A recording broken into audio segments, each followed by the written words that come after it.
The idea that China is the factory of the world hides behind it a much more interesting fact. Individual towns in China specialize in just one product and end up dominating a big chunk of the global market for it. Let me give you a for example. 1 in 5 sweaters is from Dalang, 1 in 3 toothbrushes is from Hangzhou, and 3 in 5 wigs are from Xuchang.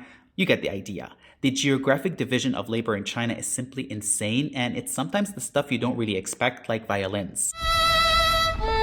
1 in every 3 violins in the world is made in a town called Huangzhou, which is about 200 kilometers away from Shanghai. They're so committed there to that industry that they even built a lake shaped like a violin. Huangzhou didn't grow up with violins. The first one to come out from there was in 1972, and it was a big deal because by then, the town had been making just one part of the violin, the scroll, which is really only for decorative purposes. But there was more money in making the entire thing, especially that the costs in Huangzhou were much lower than in cities like Shanghai and Beijing. The problem was that the entire process of making a violin is complicated and requires nearly 200 steps. So the first factory in town broke the process into smaller tranches and had teams specialize in each one until they mastered it. They then made the teams compete with each other. Whoever performed better got bonuses and forced others to catch up, which was really necessary to improve the quality, especially as China began to export at the time. They reverse engineered foreign violins, sent people to Germany and Italy just to study the technique, and they even experimented with ways to artificially age wood